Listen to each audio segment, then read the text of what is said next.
On this edition of Total OS, today we will be taking a look at SimplyMepis 8.5. Now, this is one of my favorite Linux distributions, or at least used to be at least 3 years ago.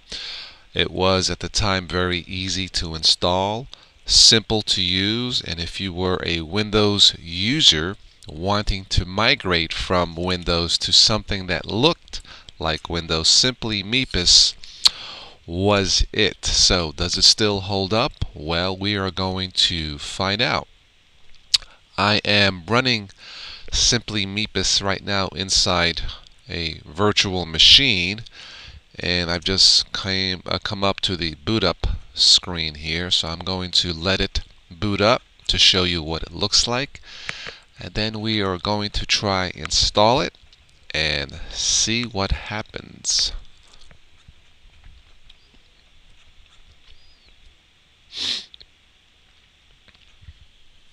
This is the SimplyMepis splash screen here,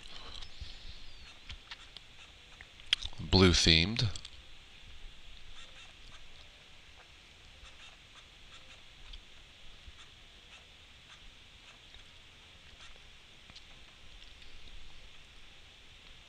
And it looks like you have, 4 icons showing. Looks like a hard drive. I'm assuming this would be like settings, screwdriver, wrench. You have, the world, the Mepis screen, and the Mepis on the far right, the start button. Looks like a circle with the triangle. Okay, here we have the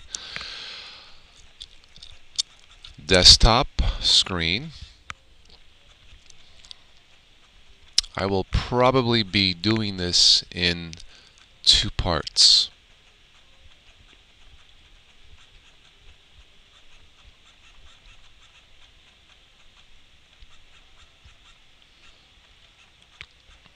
Alright. Okay, from here, we'll just get right to it. Let's go to the Mepis install and see what happens.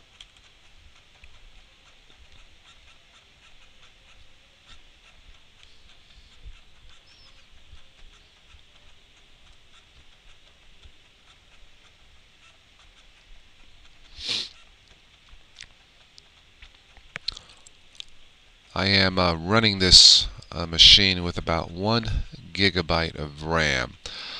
I probably should have more installed, but I think we're going to be okay. Alright, this will start the program mint install. We'll just hit continue. So far so good.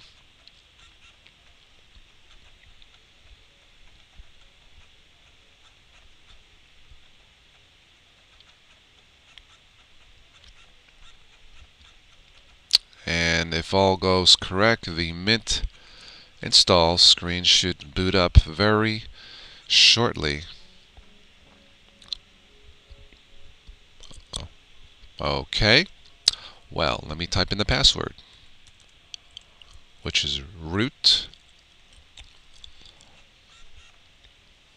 Click OK.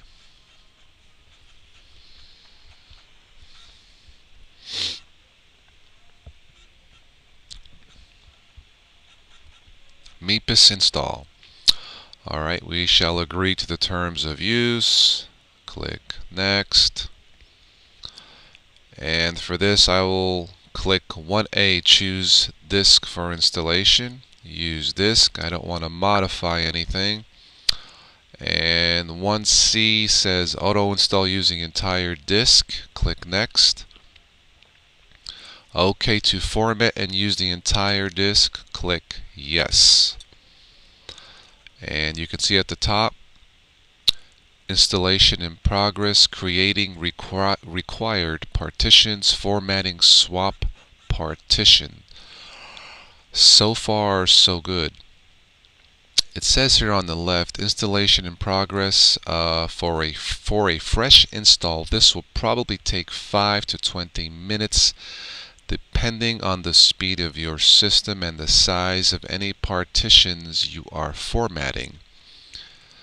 If you click the abort button, the installation will be stopped as soon as possible. Well, we will not click the abort button.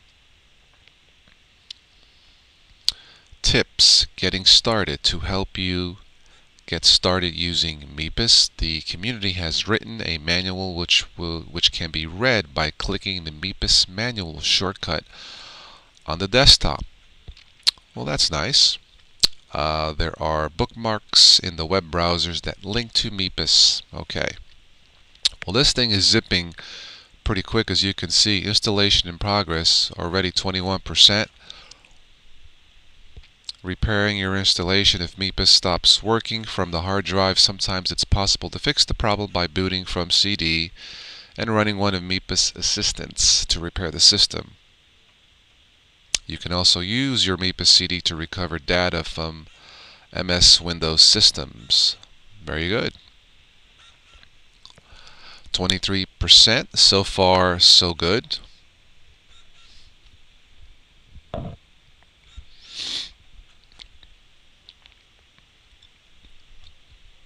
24%, zipping right along. I will say this. So far, this is the fastest install I've seen, even running inside a virtual box. 25%, 26%.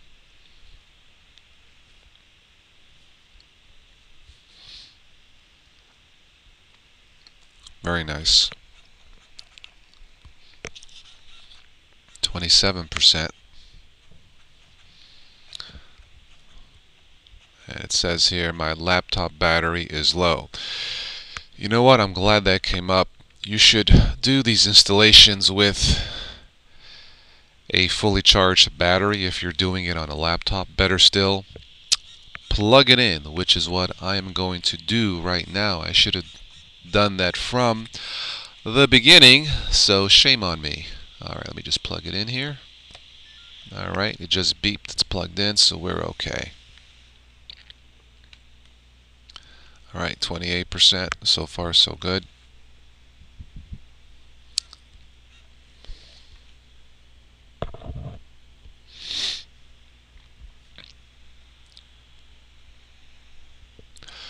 Well, no hiccups, errors, no errors so far. 29%. 30%. Alright, let me just pause the video here and I'll get back. Copying the new system. So far so good. 42%. Everything appears to be running smoothly. And let me pause it and let me get back to you. Let's say when it gets to, say, about 70%. I'll be back. This was kind of cool. Say goodbye to MS Office. SimplyMepis includes OpenOffice, the widely acclaimed OpenOffice suite. It offers excellent compatibility with files created using MS Office. I would have to agree with that. Alright, I'll be back. Okay, we're at 71%. So far, so good. This is zipping right along, considering, again, I only have 1 GB of RAM. I'm installing this on an IBM ThinkPad machine about 5 years old. A solid workhorse machine. Dual booting with Windows and Ubuntu. Anyway, so far so good. And let me pause it, and I will get back when this is just about done.